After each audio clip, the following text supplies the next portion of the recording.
whakarongo ki te tangi a te korimako. Kōrero flowing out the hook of force. Kaupapa relevant, kaupapa out of bounds, kaupapa exigent, kaupapa paramount. Nā ko nā whakapiri mai ki te kaupapa tino whakahira hira whakarongo pi kari kari mai. Hare hare mai, o Taringa hare hare mai. We gotta gather up close everybody. Gather up close everybody. Kani move that body. Kani move that body. E te iwi, tēnā rā koutou katoa, mai te ika Māui whakawhiti te moana o Raukawa ki te Waipou Namu. O tira whakawhiti ngā moana o te moana nui a kiwa me te moana tā pokopoko a tāwhaki. E rere atu nei ngā mihi ki te ao. So whether you're in Aotearoa, New Zealand, or our listeners in Cuba, Laos, Germany, and all these random places that didn't realise that we had people listening.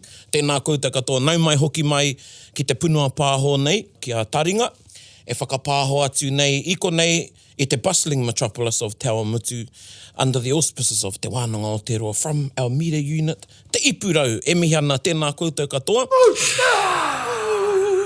Ko māua anō tēnei, kia ora Snow. Tēnā koe pā, Brownie. Tēnā koutou hoki nei e whakarongo mai neina. Ko te puaheiri. Oh, he Ko māua tēnei mihi atu nei. 1 week out, here's another reminder, Mahuru Māori is next week. 2 more sleeps e te iwi. Here we go. So, nau mai tātou ki runga I tā tātou kaupapa o Mahuru Māori. Mahuru Māori means we'll be only speaking Māori for the duration of that month. That means that Taringa will only be in Te Reo Māori. But we still encourage you to tune in and listen and see what you can pick up. Kia ora. And we are very, very lucky no māua te waimari I tēnei ata. We're joined by a very special guest I tēnei ata. Nō reira, e te rangatira, e te hoa. Rahui, tēnā koe, nau mai ki tēnei punua pāho, kia Taringa. Tēnā kōrua, tēnā koutou e whakarongo akena.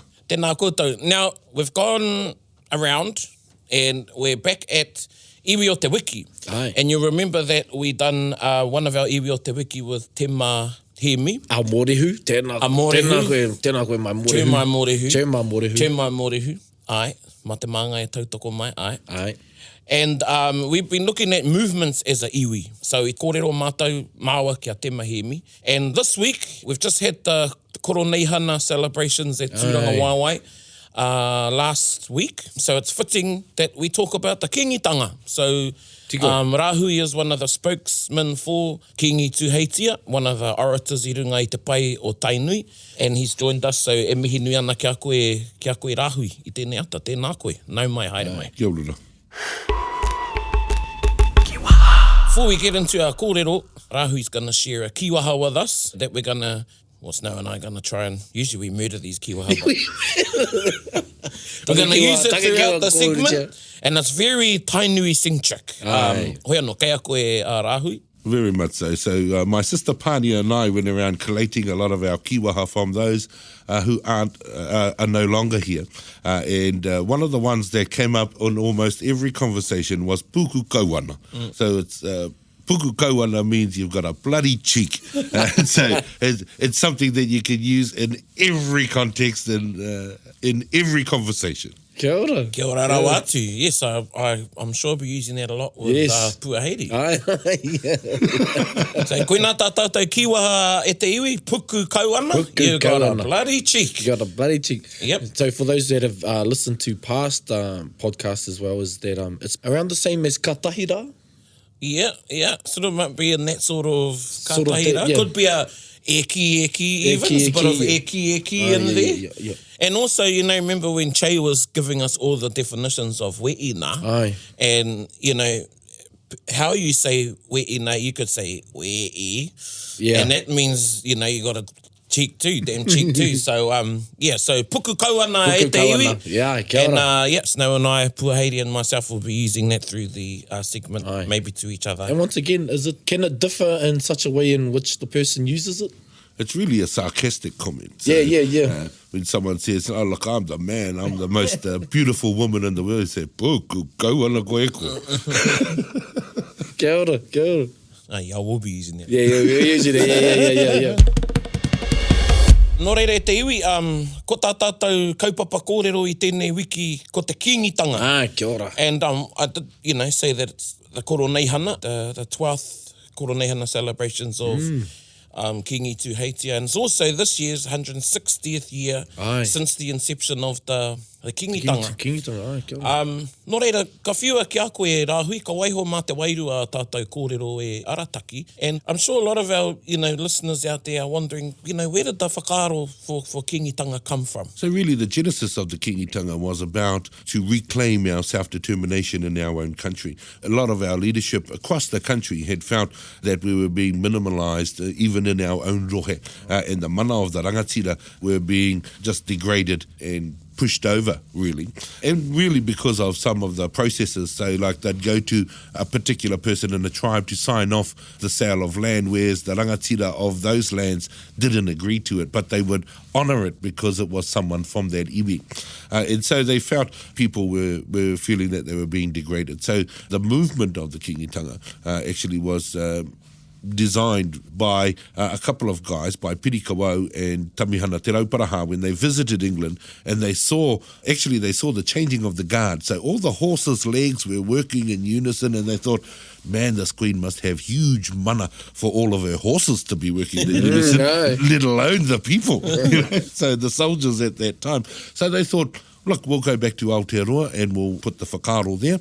And from there, it went around to interview worthy people. The primary basis was whakapapa, having leadership skills in their own right. And so a number, more than 20 people were interviewed about becoming the first Māori king. And it was really about the unification of Māori so that we could stand together as one on national issues as it related to the settler government at the time.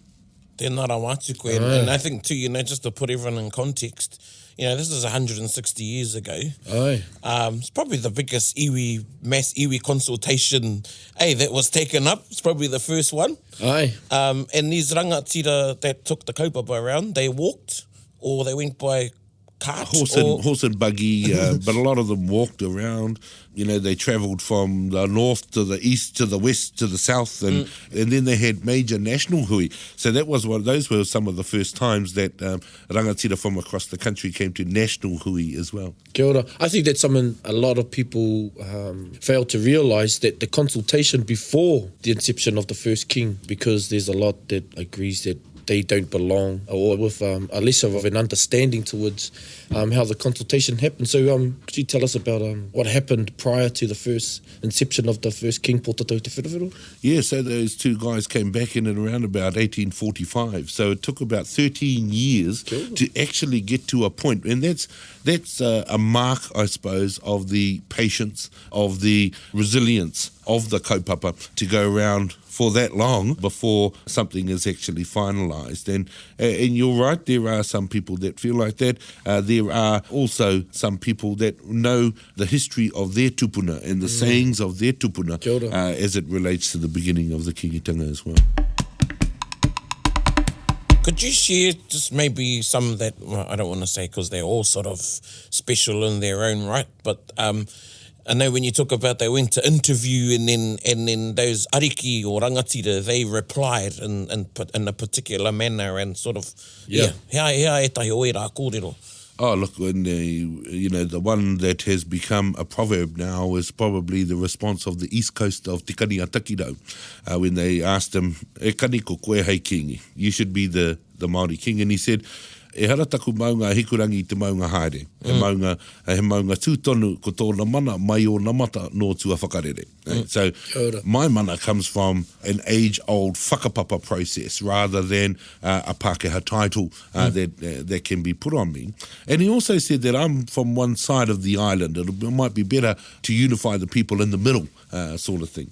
And so that's become a proverb. You had Tōpia Tūroa from Whanganui, for example, and Te Heuheu from Taupo talking about the small fish in their rivers and lakes. And they're saying, they knew the pressures of hosting Māori, because in those times, you didn't go to a tangi or a hui just for the day and then you drive home again. You go and you stay for a month. And the responsibility of the host is to manaki, is to look after you and feed you. And the resources of that area would wane fairly quickly if you had all of these iwi showing up and staying on for a month to 6 weeks.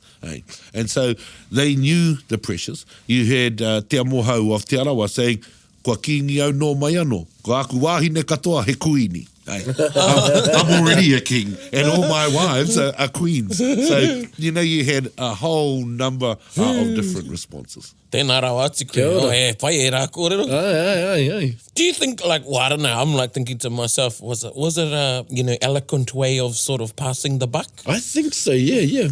I think the big thing was they were acknowledged, and that was enough as such as the response of Te Arikinui, or actually all of them was, thank you for the response, but no, yeah, in a gracious way, yeah, kia ora. Thank you very much, but no thank you. Yeah, thank you very much. And then, quite frankly, each one, when they said no, they nominated the next fella. So it was a little bit about, oh, hang on, my cousin up the road, he's got bigger fish in his river than I have. So, and it went around like that.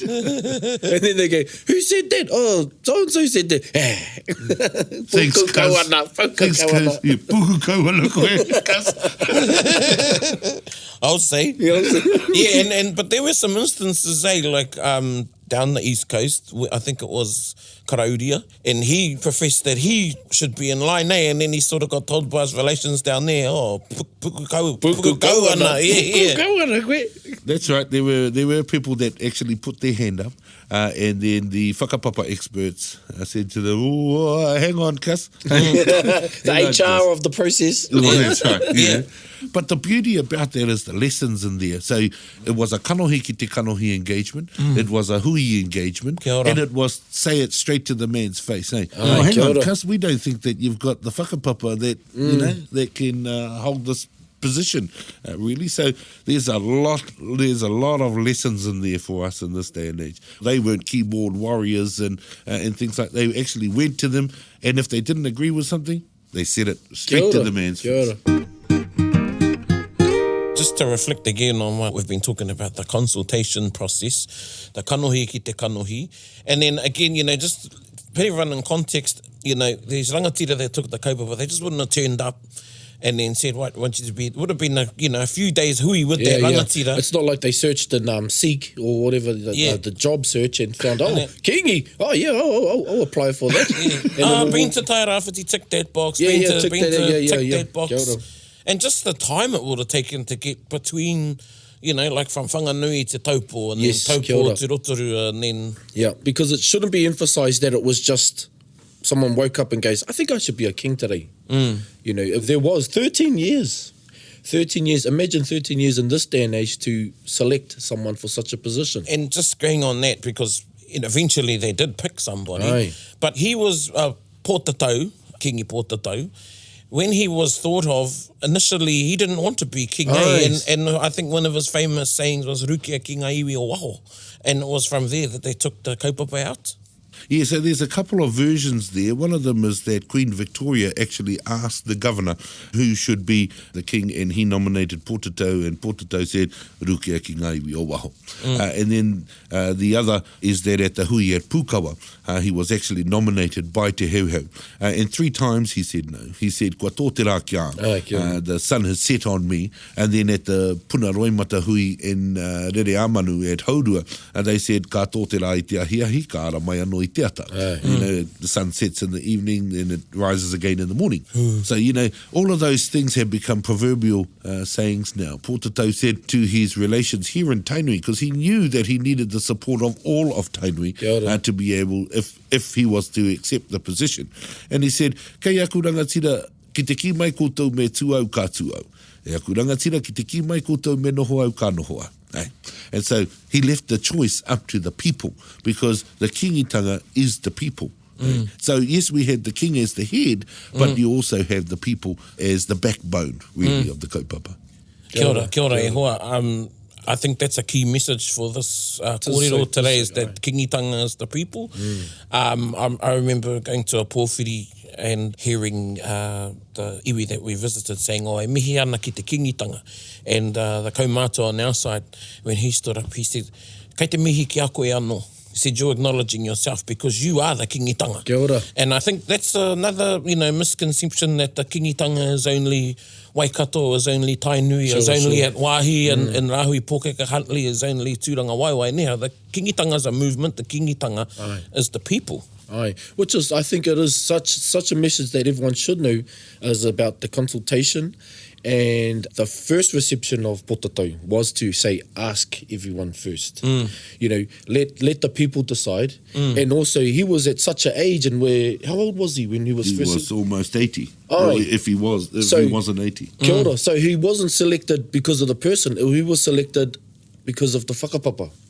Because of the whakapapa and because of the resources that he could pull. Kia ora. So his relations in the Firth of Thames, his relations with the forestry people of Raukawa, his relations with the seaboard Kia ora. on the western seaboard and the river people and all of those, he could pull those resources and look after people should they show up on his doorstep.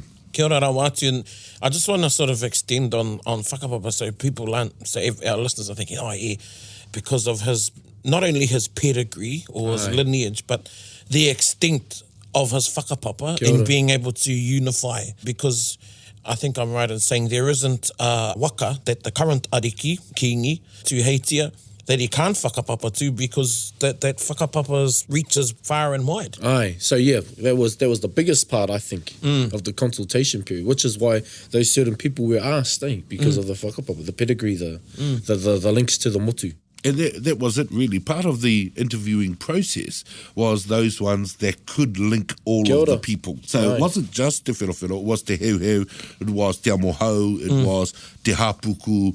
All of those guys had whakapapa links to every waka and almost every iwi. So you had Te Whirowhiro as the mokopuna of Rongopatu Taonga from the north, one of the princesses of the northern people. You know, the Te Waka o Aoraki and the whakapapa down through Ngaitahu, through Tahupōtiki and through Waitaha and places like that. And then, you know, all over the place with all of our waka. You mentioned two hui, and I think you need to talk a little bit about both of them, but particularly Pukawa, because I think that was the...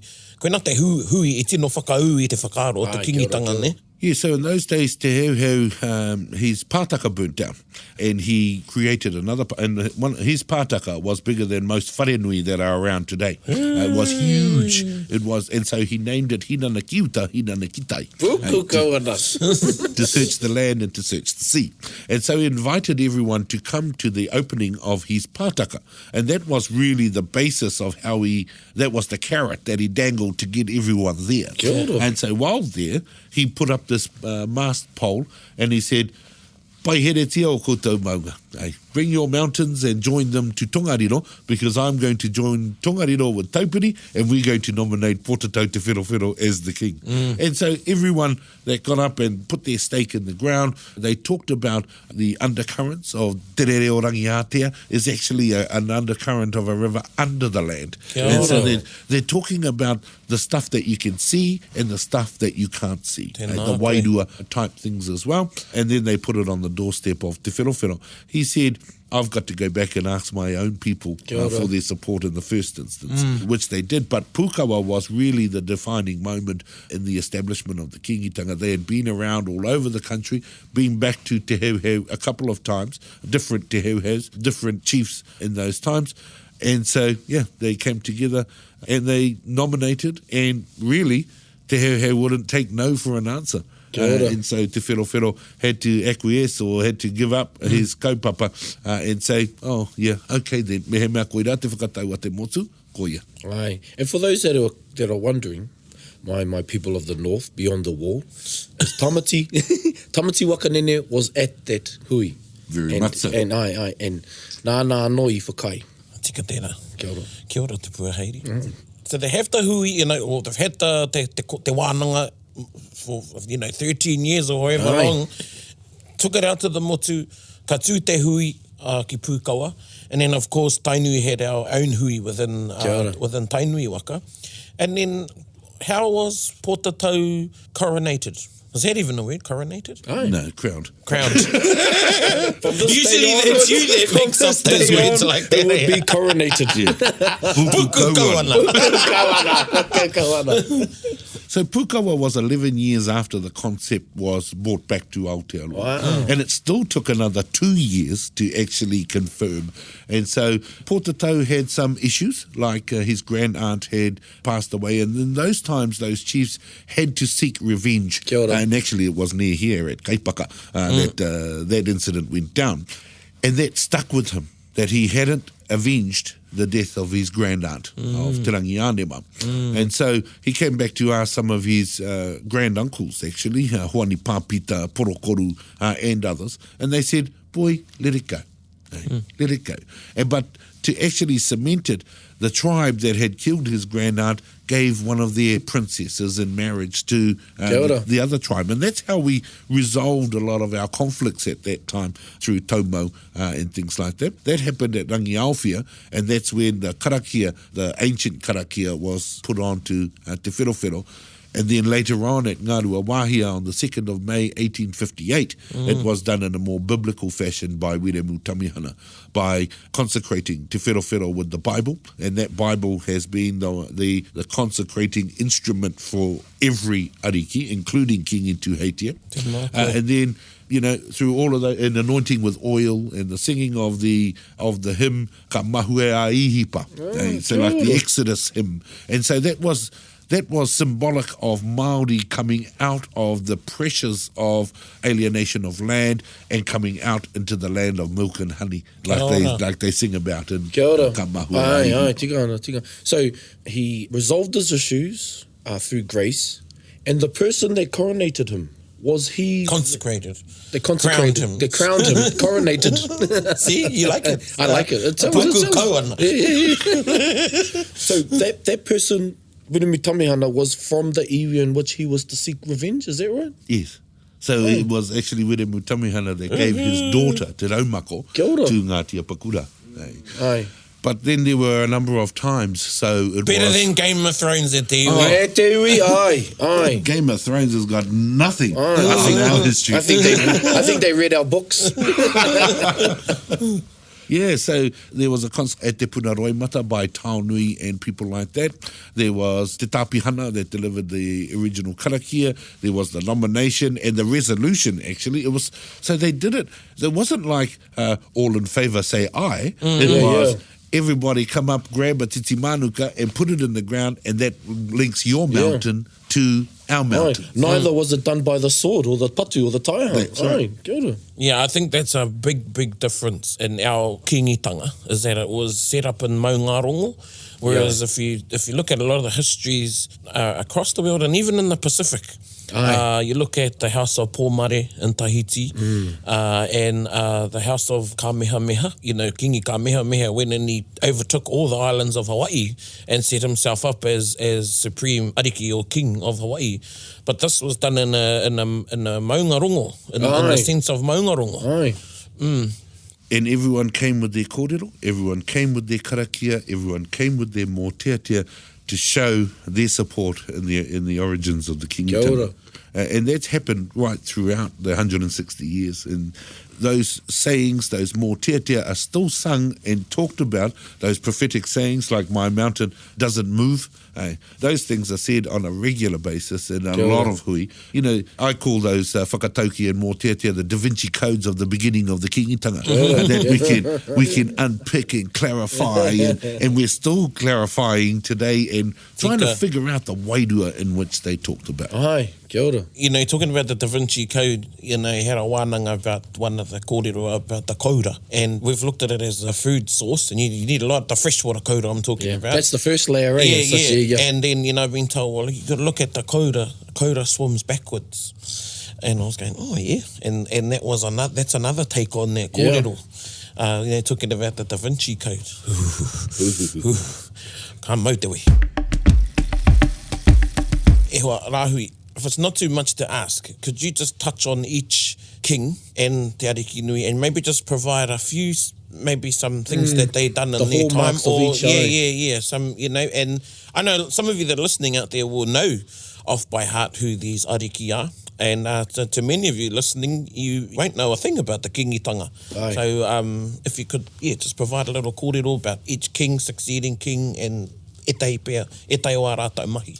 Yeah, so in Pōtatau's time, 1858 was consecrated, and he only lasted a year and a half. So it was in June of 1860 that he passed away. But the cementing of the unification of people within the Kiingitanga, and it wasn't about, in Pōtatau's time, it wasn't about usurping the mana of each individual rangatira. It was about the combination and standing up together against the tyranny that was the settler government at that time. Kia ora. And so Pōtatau was the last king to have the full control over his dominion. In 1860, when he passed away, his son Matutaira, or Tukaroto Matutaira, who later became Tawhiao, became the king in 1860. 3 years later, he was invaded because of the establishment of the Kiingitanga.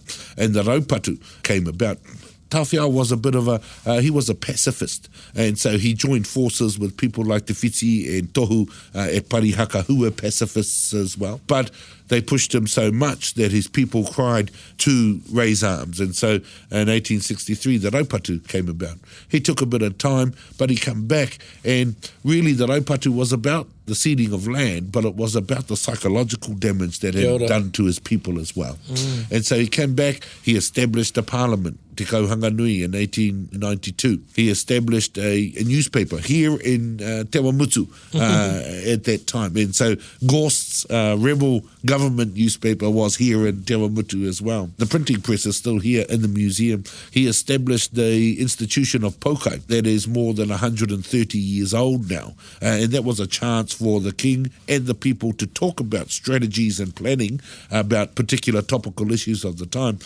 He established the councils, his te kaumārua, that would go around and spread the word about here's what the Kiingitanga is doing. The Tumuakitanga was established as well. There were a number of things that he did in his time. He actually went on a boat to see Queen Victoria to ask for the Raupatu lands back. And not just for the Waikato, but for all of those that had been confiscated by the New Zealand Settlements Act.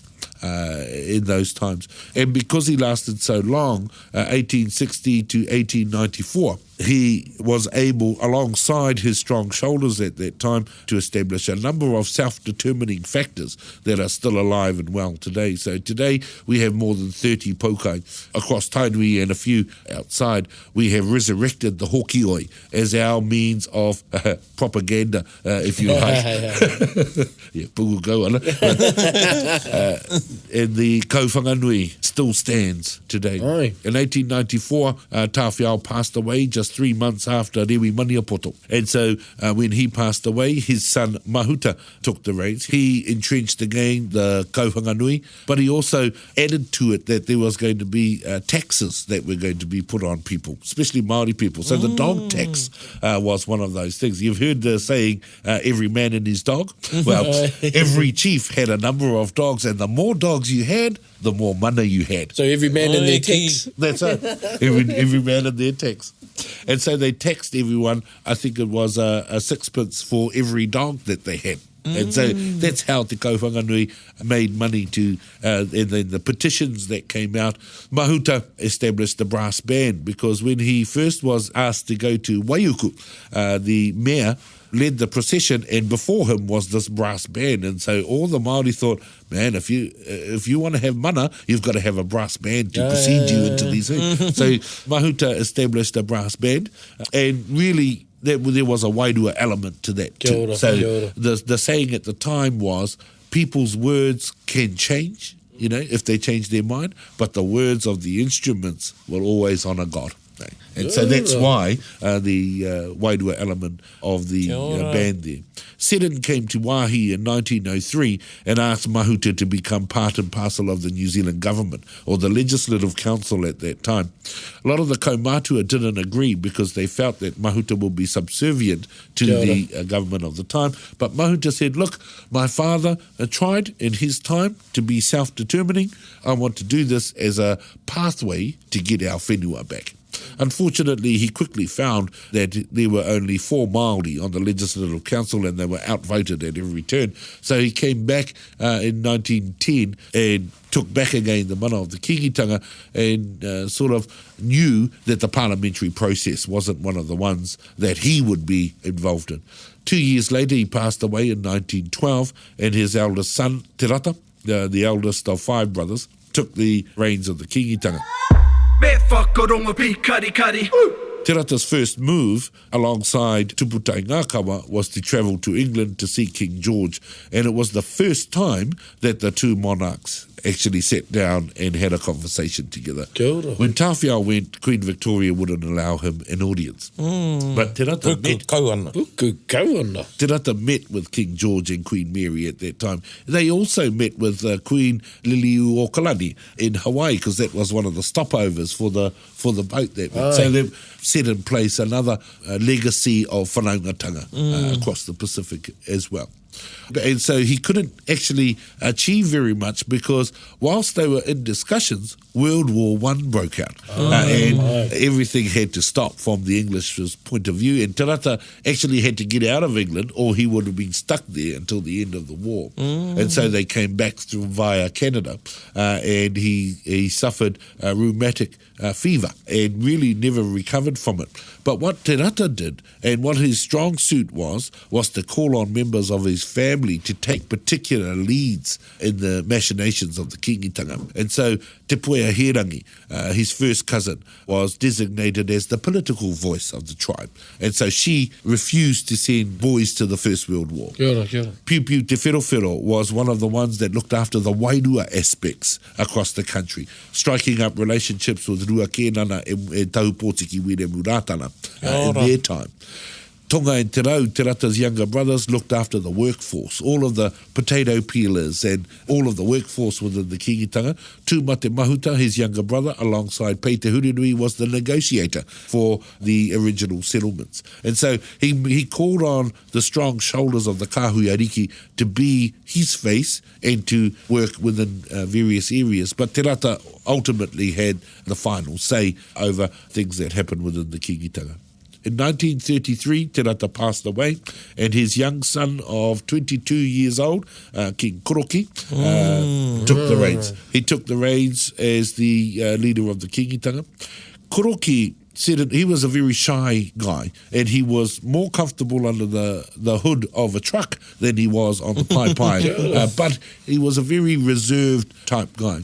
He was a very spiritual and wairua type guy as well. So he called a lot of the tohunga karakia to share with everybody. He actually opened it up, and so tohunga karakia at those times were very secluded and very hidden away, really, and only brought out when those wairua things needed to be addressed. But Koroki gave it a bigger and wider aspect. He took away a lot of the tapu aspects, because he could see that in time the people wouldn't be able to wear them and wouldn't be able to carry them. Koroki set in place a lot of relationships too. So people like Te Kani Teua from Te Tai Rāwhiti, and that's how Waihirere became very, very strong supporters. You had Te Whakatohea with the old Grower there at Ngāti Ira, who was a staunch supporter. Te Pairi Tūterangi of Tūhoe, you had Mita Taupopoki of Te Arawa, Horeheke Rankin of Te Tai Tukerau. You know, all of those sorts of guys would sit around and they would discuss topical issues with Koroki. And it was in Koroki's time that the establishment of himself, really, and then the Te Heuheu family became the representatives on the National Waitangi Committee, alongside people like Tahimi Henare and others of their ilk. And so it was really a strengthening and relationship building time in Koroki's time. In 1966, Koroki passed away without having a natural son, and it sort of threw the Kiingitanga into a little bit of disarray because they'd never contemplated a female to lead. And so, again, the rangatiras of the motu came to the fore, and Henare Tūwhāngai, as the senior priest of that time, said, "Tuia te ngutu o runga ki te ngutu o raro." In other words, shut up and let the motu make the call. And so they made the call in 1966 and picked Koroki's second eldest daughter, Piki, who later became Te Arikinui to be the successor for Koroki. The ball game changed because of the radio and TV that had come about. You know, you see the movie The King's Speech and how important radio became in the workings of the monarchy of England. Well, it was very, very much the same. But Te Arikinui, Te Arikinui brought a different type of aspect, and it was one of camaraderie, one of whanaungatanga, and one of respect, really, to everybody. There were times there was a time at Koroneihana where the Mango mob and the Black Power stood against each other on the football field, and Te Ata and Tūmate walked right up the middle. And all of the kaimatu were saying, kick them out, and she said, kao, ko te iti me te rahi, nāku katoa. And so and she was able to diffuse some of those situations just by her demeanour, by her those types of things. Yeah, and then for 40 years she remained as the patron of ngā wahine Māori Tako i Aotearoa, the patron of Māori League, the patron of the New Zealand Polynesian Festival. Her granduncle Tonga had started Tani Whanau, and they started Tūranga Waiwai so they could beat each other up, but in a legal sort of fashion.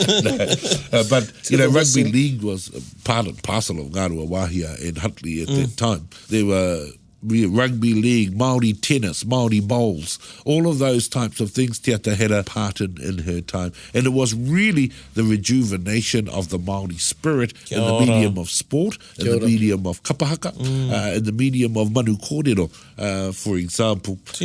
There were a whole number of things that she was part and parcel of. In the 1970s, she was honoured with a DBE, the first Māori woman to receive a DBE from the monarch. Everyone else sort of got these from the Governor-General, but she was presented with her Dame Commander of the British Empire by Queen Elizabeth herself. Later on, Queen Elizabeth would come back with Princess Anne and open Te Kimiora at Tūranga Waiwai, and that relationship endured right through. 1990, she was the first one to receive the Order of New Zealand. Her and Sir Edmund Hillary, but on her little badge it had the number 1 on there, because that was the sesquicentennial, 150 years of the nation in 1990. And so she became the patron alongside the Governor-General at that time, but it was a whole lot of females at the lead of Aotearoa in those sorts of times. And then later on, in 2006, Te Arikinui passed away after celebrating her 40th year as Te Arikinui. In May of that year, then in August, she passed away, and that gave rise to the motu again, cementing that her eldest son, Kiingi Tūheitia, would take the mantle of the Kiingitanga, and that's been the way for the last 12 years. Tēnā koe Rahui. Ka mau te wehi. You know, just touching on when Te Arikinui Tātai Rangikahu passed away, and, you know, you were talking about radio in her time when she came in 1966, the time of Koroki. When she passed away, I think it was the year afterwards, I was watching, breakfast or something like that, and they had this a spokesperson for Spark or something on, there was being telecom, and he said that was the most text traffic they ever had in New Zealand was when Te Arikinui passed away, 2006. Most text traffic on phones, more than New Year's when everyone's texting. You know, Happy New Year on New Year's. And it was sad, but at the same time, you know, it was exciting for Te Ao Māori because, well, I found it exciting because we were wondering who's going to be the next Ariki, the next king or queen, and there was a buzz at Tūranga Waiwai, and just the droves of people, and, you know, talking about before those Ariki back in their day when the Kiingitanga, the concept of Kiingitanga was presented to the motu, and they knew that if they were to take up that office, they would have to resource it. And really, you see that at Koroneihana. And you saw it at Te Arikinui's tangihanga. I mean, I think there was over, you know, 100 cows and you know, and thousands of chickens and sheep. I believe a container full of... Yeah, I remember going... out, the meat was I remember going out the back and 2 containers turned up from Ngaitahu. Kia ora. They sent 2 containers, might have been more, full of kaimoana. And at the same time, this kuia Pākehā from the other side of the river, because I was talking to Auntie Kawe, who's doing the catering, this kuia Pākehā turned up with their little plate of biscuits. As a, you know, a whakaaro ki te hāpai I te tangihanga. That's one of my most favourite stories. So there was a little old Pākehā couple in Gore on the west coast of the South Island that had come across on the ferry and drove all through the night and came to Tūranga Waiwai with a shopping bag of onions and leeks. And because they had heard that that's what you do at a tangihanga. Kia ora. So they drove all through the night, came and then went home again because they had met Te Ata 35 years earlier. And that memory had stuck with them. And that's how much she touched people. And the kohanga reo, she was also the patron of the kohanga reo, she would hop on the ground and play knuckle bones with the kids. And then sit with the kaumātua and have a cup of tea and a kōrero. And then welcome a head of state or a head of a church. And then go out and sit with the dishwashers. You know, that was the way that she had endeared people to the Kiingitanga. Tēnā koe.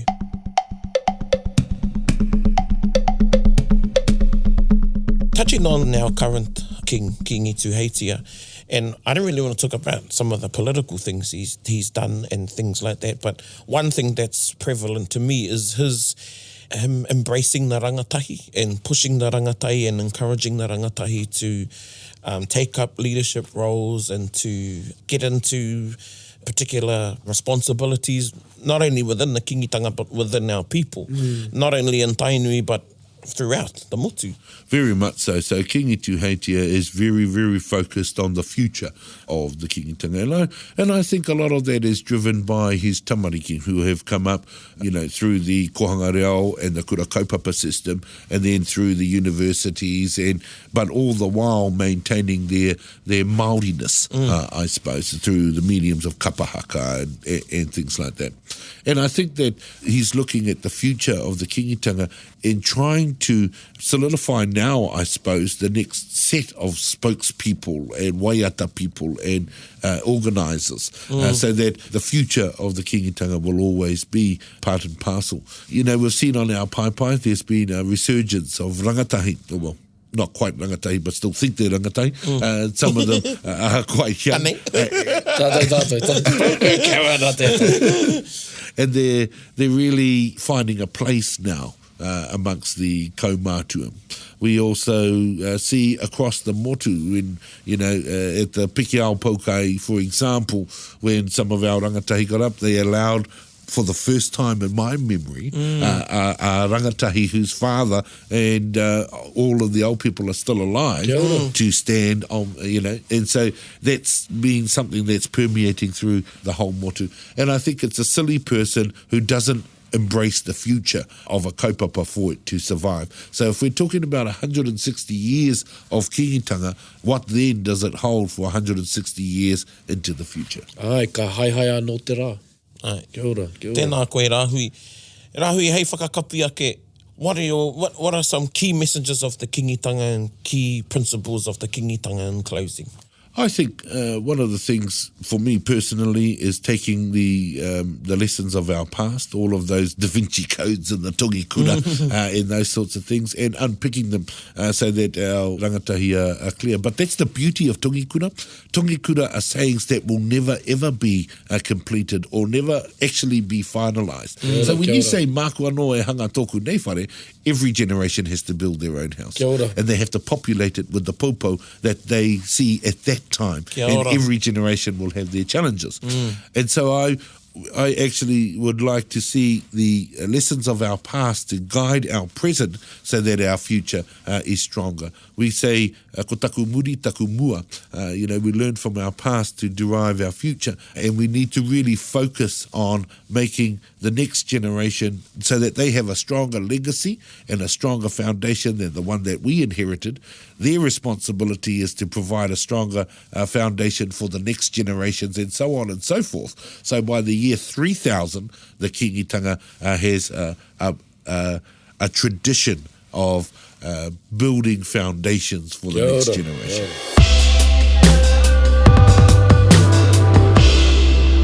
Ahoy anō e te iwi hei tautoko i ngā kōrero kato, ko te waiata o te Wiki, Ko tēnei waiata e noho tūheitia.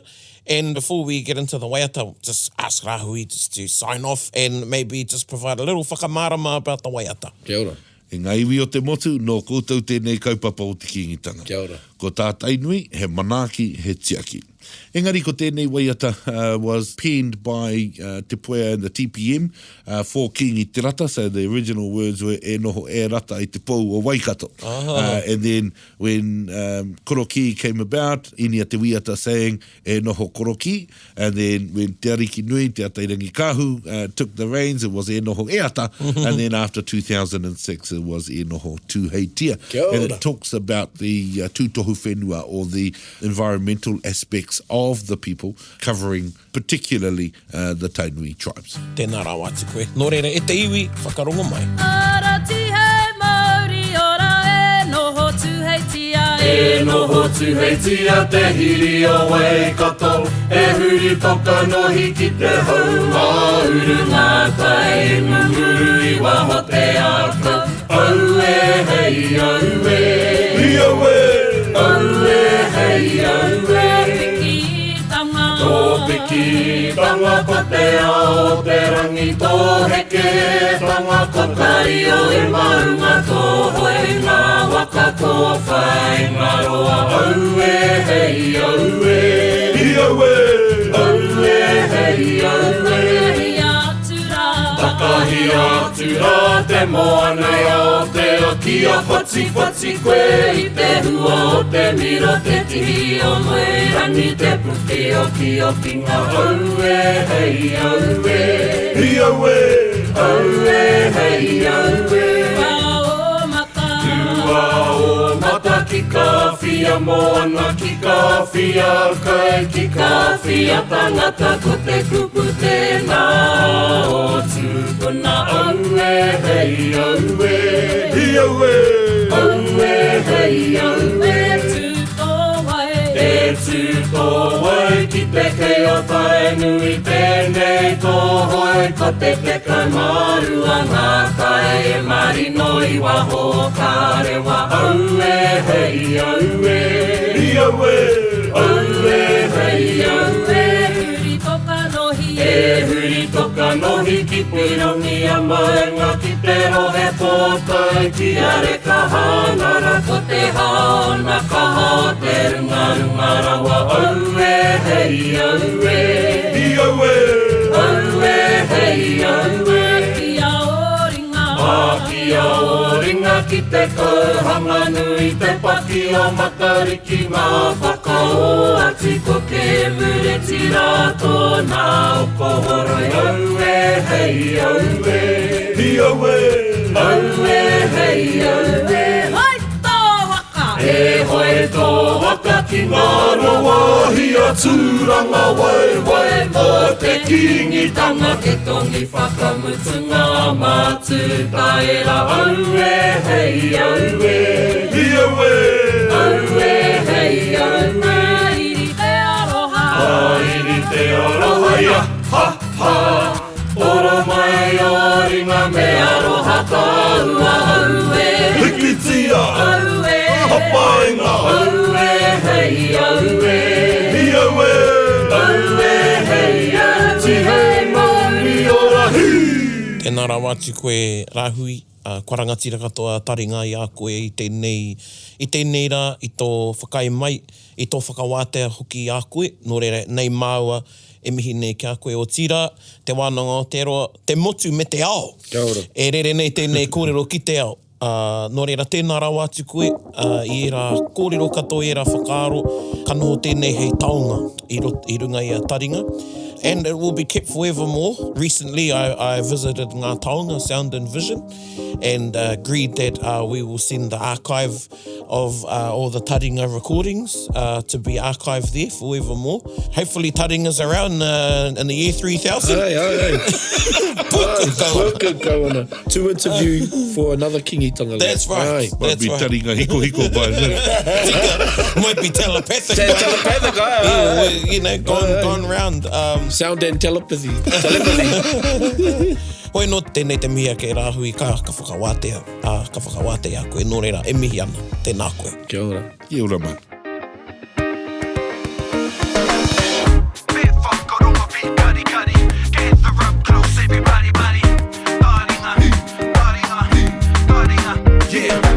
mai ki o whakarongo ki te tangi a te korimako Korero flowing out the hooker force Kaupapa relevant, kaupapa out of bounds Kaupapa exigent, kaupapa paramount Nā kona whakapiri mai ki te Kaupapa tino whakahira Whakarongo pi kari mai Hare mai, o Taringa hare mai We gotta gather up close everybody Gather up close everybody Kani move that body Kani move that body Taringa, brought to you by Te Wānanga o Aotearoa. To listen to more episodes, search for us on your podcast app and subscribe. Taringa, whakarongo mai.